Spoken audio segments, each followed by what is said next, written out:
नमस्कार साथियों, law order and civil rights YouTube channel में आपका स्वागत है, अभिनंदन है।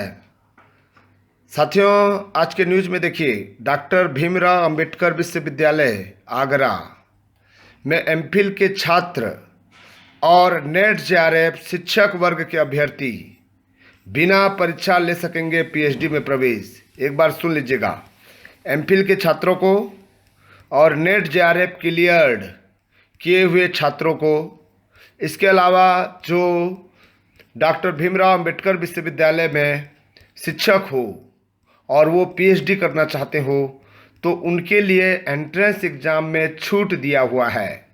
ध्यान रखिएगा, विश्वविद्यालय ने 36 विषयों में करीब 1400 सीटों के लिए पीएचडी की प्रक्रिया शुरू की है।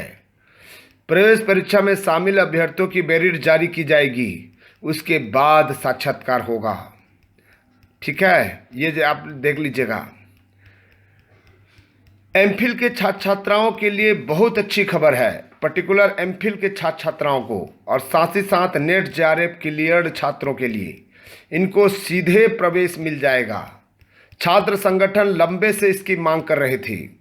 प्रवेश परीक्षा से छूट की श्रेणी में नेट जेआरएफ और शिक्षक वर्ग के अभ्यर्थी भी आएंगे। विश्वविद्यालय प्रशासन ने 36 विषयों में करीब 1400 सीटों के लिए पीएचडी की प्रवेश परीक्षा शुरू की है।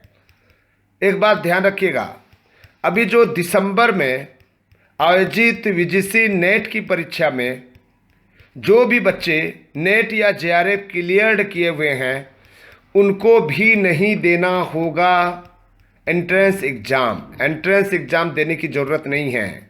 वो केवल जो आपका मार्कशीट आया हुआ है, रिजल्ट परिणाम में जो मार्क्स दिखाई दे रहा है और नीचे में दिखा हुआ है qualified only net assistant professor या नेट एंड जेआरएफ, वो भी इस परीक्षा में छूट प्राप्त करेंगे। उन्हें एंट्रेंस एग्ज़ाम देने की ज़रूरत नहीं है। यहाँ पर ध्यान रखिएगा, फीस भी जमा करनी पड़ेगी। पीएचडी के लिए आवेदन सभी को करना होगा, फीस भी जमा करनी पड़ेगी। प्रवेश परीक्षा में शामिल अभ्यर्थियों की मेरिट जारी की जाएगी, याद रखिएगा, लेकिन वो फीस पटाएगा। जो एमफिल के छात्र हैं या नेट जेआरएफ के छात्र हैं, क्लियर छात्र हैं, उनको आवेदन करना पड़ेगा, फीस पे करना पड़ेगा, लेकिन केवल जो है एंट्रेंस एग्ज़ाम में छूट मिलेगा। उसके बाद साक्षात्कार होगा और उसकी मेरिट जारी की जाएगी। काउंसलिंग भी होगी। काउंसलिंग में सबसे पहले प्रवेश परीक्षा से छूट वाले अभ्यर्थियों को बुलाया जाएगा। ध्यान दीजिएगा, काउंसलिंग में एमफिल और नेट जेआरएफ के बच्चों को पहले बुलाया जाएगा। इसके लिए 50% सीटें, 700 सीटें उनके लिए आरक्षित की गई है। जो नेट जेआरएफ या एमफिल किया गया है, उनके लिए 700 सीटें निर्धारित की गई है।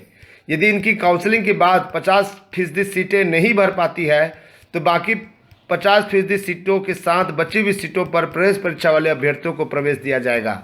देखिए इसका महत्व, किसका महत्व आपको देखना है। नेट जेआरएफ और एमफिल जो किए हुए हैं, उनका जो है यहाँ पर काउंसलिंग में सबसे पहले उनको बुलाया जाएगा। 50 सीट निर्धारित किया गया है, 50% सीट निर्धारित किया गया, यानी कि 700 सीट।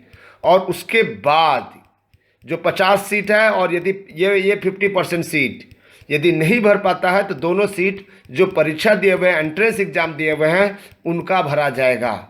विश्वविद्यालय के आवासीय संस्थानों और संबद्ध कॉलेजों के एमफिल के छात्रों को ही प्रवेश परीक्षा से छूट मिलेगी। ध्यान रखिएगा, विश्वविद्यालय के आवासीय संस्थानों और संबद्ध कॉलेजों के एमफिल के छात्रों को ही मिलेगा।